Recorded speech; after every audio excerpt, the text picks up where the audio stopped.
Very good morning to all of you. So we were discussing class 9th fundamental unit of life, cell. In this video, we will be discussing about cytoplasm and cell wall. So as you know, I have told you कि किसी भी cell के तीन basic component होते हैं, nucleus, plasma membrane and cytoplasm. So if you see this fluid present inside the cell and from the plasma membrane to the nucleus, that is called as cytoplasm. If you break cyto means cell, plasm means fluid. It is the fluid present inside the cell that is called as cytoplasm. Okay.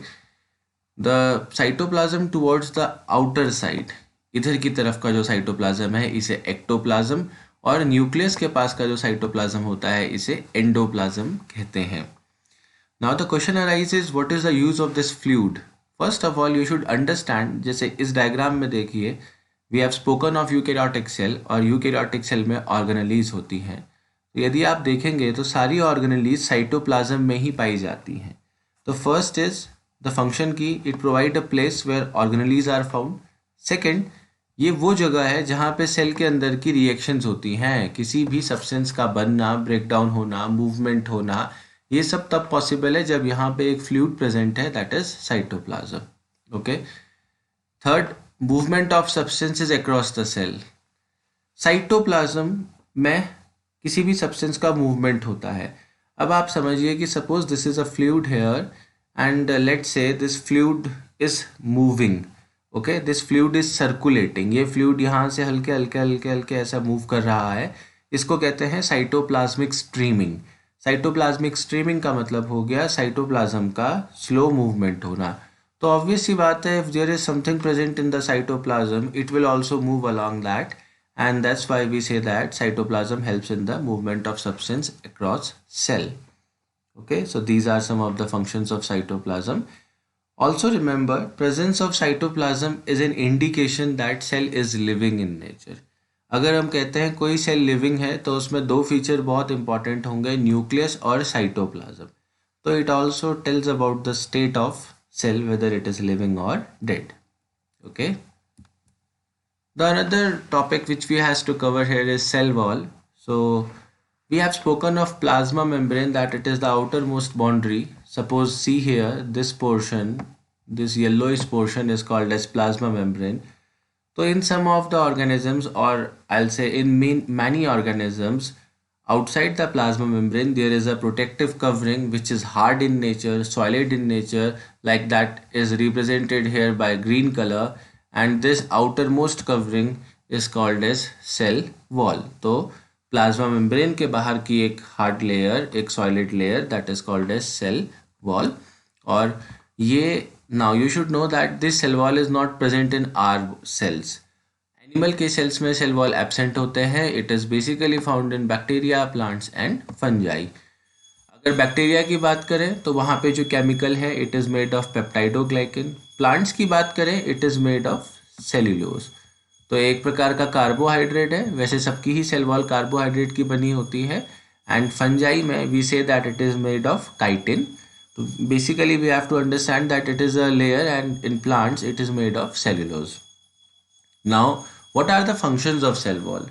As I told that it is the outermost covering. The function of outermost covering is separation and protection. तो पहला काम तो हो गया cell wall का कि it separates the internal content of cell from the external environment. See, now this is the internal content, cell के अंदर का कंटेंट है, और ये बाहर के एनवायरनमेंट से इसको सेपरेट करने का काम किसका है? सेल वॉल का है. दूसरा, जैसा हमने कहा कि सेल वॉल हार्ड होती है, सॉलिड है, तो इसका काम है maintain the shape and support and protection to the cell. तो वो पहले तो सेल को एक प्रकार का शेप प्रोवाइड कराती है, सपोर्ट देती है, and it also protect the cell and its organelles. Okay. Next is the next function is protect the cell from bursting in hypotonic solution. Suppose करो हाइपोटोनिक सॉल्यूशन का मतलब क्या है? आपने सेल को एक ऐसे सॉल्यूशन में रखा जहां सेल के अंदर का वाटर कंसंट्रेशन बाहर के वाटर कंसंट्रेशन से बहुत हाई है. तो आपको पता है ऐसी कंडीशन में ऑस्मोसिस होता है और वाटर हाई से लो की तरफ मूव करता है, तो the water will move from outside to the cell. Suppose करो दिस इज ह्यूमन आरबीसी, और अगर मैं ह्यूमन आरबीसी को वाटर में रख देता हूँ या डाइल्यूट सॉल्यूशन में या हाइपोटोनिक सॉल्यूशन में रख देता हूँ, तो क्या होगा, आरबीसी के अंदर लगातार पानी जाएगा और एक समय ऐसी कंडीशन आएगी कि सेल स्वेल करके बस्ट कर जाएगा। Because of continuous intake of water the cell will burst, फट जाएगा। तो अगर हम प्लांट सेल को हाइपोटोनिक सॉल्यूशन में रख देते हैं तो क्या प्लांट सेल भी ऐसे ही बस्ट करता है या नहीं? आपको दो कंडीशन समझनी पड़ेंगी प्लांट सेल से रिलेटेड। अगर सपोज करो कभी बहुत ज़्यादा बारिश होती है तो the plant receives continuously water because of rain, तो इसकी वजह से सेल के अंदर वाटर जाएगा और वाटर बर्स्ट कर सकता है, सॉरी सेल बर्स्ट कर सकता है, बट नॉर्मली सेल बर्स्ट नहीं करता है। तो इसके लिए जो रीज़न है प्लांट में वो है प्लांट का सेल वॉल।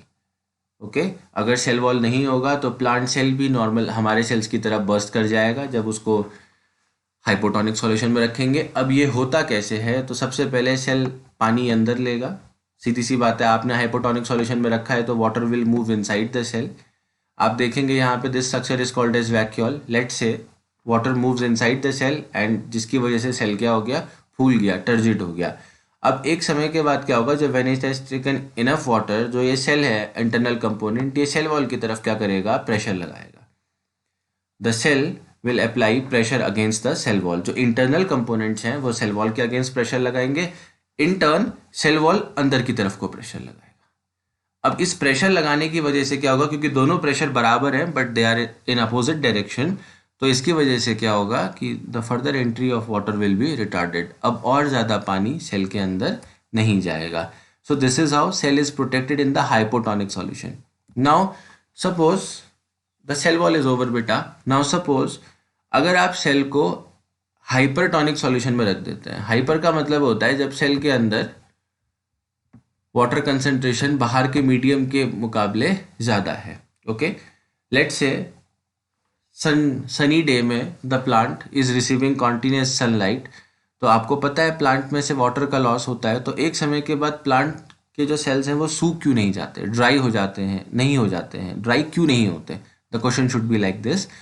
जैसे अगर लगातार अगर ह्यूमन लगातार सनलाइट के कांटेक्ट में रहेगा तो आपने देखा होगा बहुत बार फेंट हो जाते हैं डिहाइड्रेशन की वजह से। तो why the plant cell doesn't dehydrate, तो इसके लिए एक टर्म होता है that is called as plasmolysis. तो in simple language plasmolysis is called as shrinkage of protoplasm. अब प्रोटोप्लाज्म क्या होता है? प्रोटोप्लाज्म, याद रखना, प्रोटोप्लाज्म को लिविंग प्लाज्म भी कहते हैं and this term was proposed by Purkinje. तो protoplasm simply means cytoplasm and nucleus. जब आप न्यूक्लियस और साइटोप्लाज्म को की बात करते हैं together they constitute the protoplasm, that's why it is also called as living plasm. Remember I just told you that protoplasm, one of the characteristic feature of living cell is it consists of cytoplasm and nucleus. तो suppose करो अब आपने plant को क्या किया, plant cell को, suppose if you keep the plant cell और a cell in hypertonic solution, तो you know that there will be the loss of water. इसकी वजह से क्या होगा बेटा, वाटर का लॉस होगा, सेल के अंदर से पानी बाहर जाएगा।